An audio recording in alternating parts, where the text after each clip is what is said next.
but I was like, I'm not no punk bitch, so I'm gonna do the second one.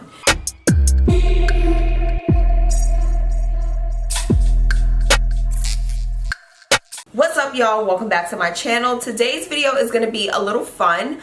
And I say that because this is definitely different from my channel. This is going to be a piercing Q&A video. Now, there are some questions that I've written down that, of course, I get asked a lot.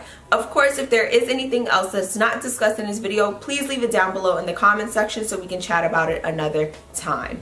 Now, if you are interested in hearing more about this piercing Q&A video, keep on watching. So the first question that I normally get is, where do I go for my piercings? I'm based in New York City, so I go to Addiction, I think it's Addiction NYC, on St. Mark's Place. I think it's St. Mark's Place. My piercer, the guy that I go see, his name is Jason. He's actually, I believe, the manager of the shop, and he's pretty much the only one that does piercings.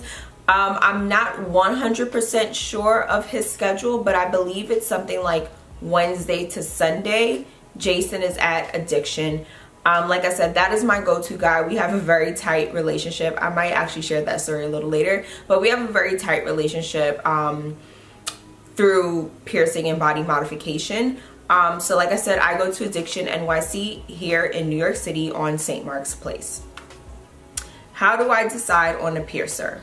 So when it comes to body modification, anything that you're doing that has to deal with a piercing or tattooing, anything like that, you always want to do a ton of research. And the reason I say that is because you want to make sure that you're going to a place that has great reviews. You want to make sure that the people that you are seeing are licensed, of course. Anytime you are doing something that is going to change the appearance of something on your body, you always want to make sure that you're going to the right people.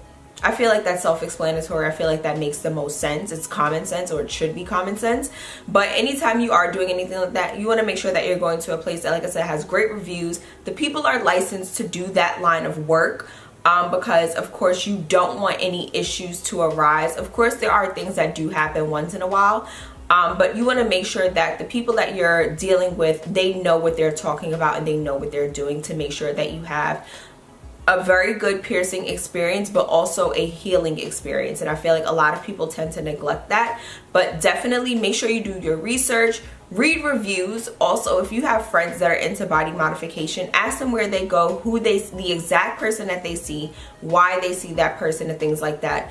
Also, it doesn't help to stop into some of the shops that you may see and just speak to somebody at the shop and just get a feel for them before you let someone punch a hole in your body or do a tattoo. So how many piercings do I have? So me and Jason had this discussion. We don't count them, those certain ones, in pairs.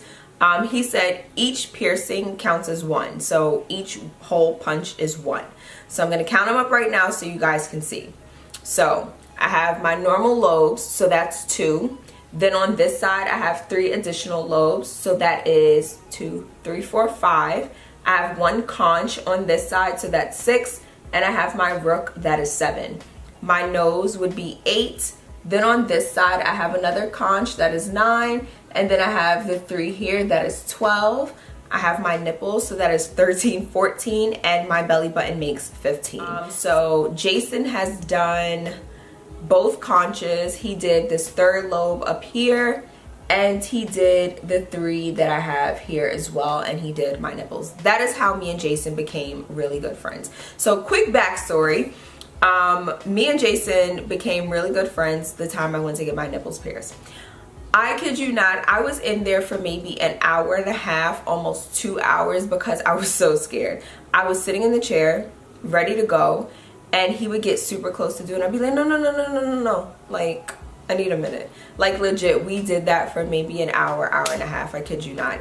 And he did the first one, and it was just like the pain hit me, and I was just like, oh my God, I don't think I could do the second one. But I was like, I'm not no punk bitch, so I'm gonna do the second one.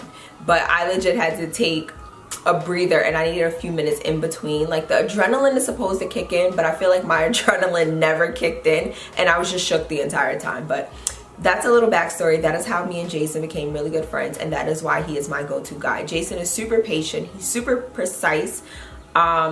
and he really gets the job done. Like he can see a vision. So of course that's one reason why I loved seeing Jason. Anytime I am thinking about a new hole being punched, me and him will chat about it, we'll figure things out and just make sure that everything is going to fit this overall aesthetic that we're creating.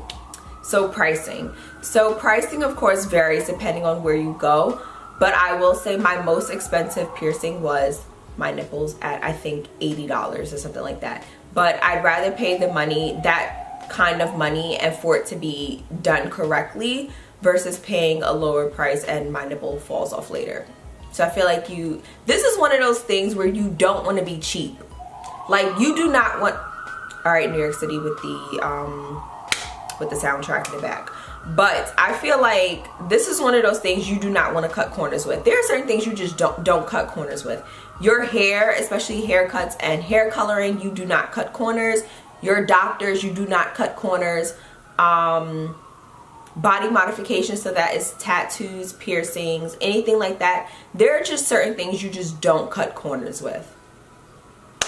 And trying to negotiate a piercing, I feel like it's one of those things you just do not cut a corner with. So aftercare. So aftercare is definitely one of those things that you want to discuss with your piercer.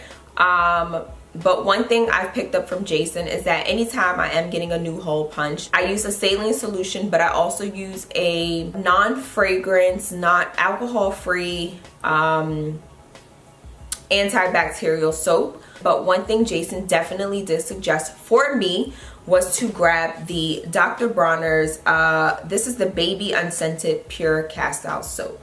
Now, this soap I've actually used for multiple piercings. So what I like to do, or what Jason suggested, was that I, take a couple of drops in my hand, add some water, work that into a lather, and then I work that lather onto my ears. Especially, this is mainly what I use the Dr. Bronner's for. So I'll apply that lather to my ear, really soap it up, and work the lather around the earrings, and then I just kind of like move them back and forth a little bit, and then I'll rinse. Once I'm done with that, I will follow up using my wound wash. It is a piercing aftercare fine mist. This is I believe it's like a saline, yeah, a sterile saline solution. So this is what the actual can looks like. Now this is a solution that I get from Addiction NYC when I see Jason, but I always get a bigger can so that I don't have to worry about purchasing a new one anytime I get a piercing. These tend to last a little longer. This one is actually almost done and I have a new one in the room. So my aftercare will definitely consist of the Dr. Bronner's and the saline solution. One thing I definitely want to note is that during my healing, especially with my ears, I noticed that I tend to get what is called an irritation bump. Now for me, these irritation bumps, they tend to vary. Sometimes I get them, sometimes I don't, but they come up for various reasons. Sometimes it's because the products that I'm using when I'm washing my hair and I don't rinse my ear thoroughly enough after washing my hair. Sometimes my hair gets tangled around the piercing, and that can cause irritation as well, and like a little bump will develop. So one tip that I got from Jason was to pick up Bayer. Like no other no other aspirin. He said it has to be Bayer. And what I do is I take the Bayer and I cut it in half, and then I just mix it with a couple of drops of water to create a paste. Then I'll take like a Q-tip and then just apply that to my ears, let that sit for about 10 minutes. Then I'll rinse that off with the saline solution, and then I'll actually take some Q-tips with a lot of saline solution, just make sure that I really clean up the areas and really make sure that I add more saline solution to my ears to help with the healing process. But also pain threshold.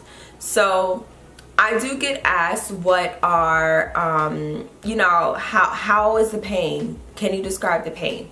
Honestly, it really varies from person to person. My worst piercing is definitely my nips. Like hands down, that is the one thing that I always say was the most horrific. Like if they were to fall out tomorrow, I would be like, damn, that sucks. Like I honestly, I don't think I would be able to re-pierce them. Like the pain was just intense, and I swear to God, when we left, we legit walked outside and a breeze blew and I wanted to die. Like, it was horrific. That's how bad it was. Other than that, I think my pain threshold is pretty high for the most part.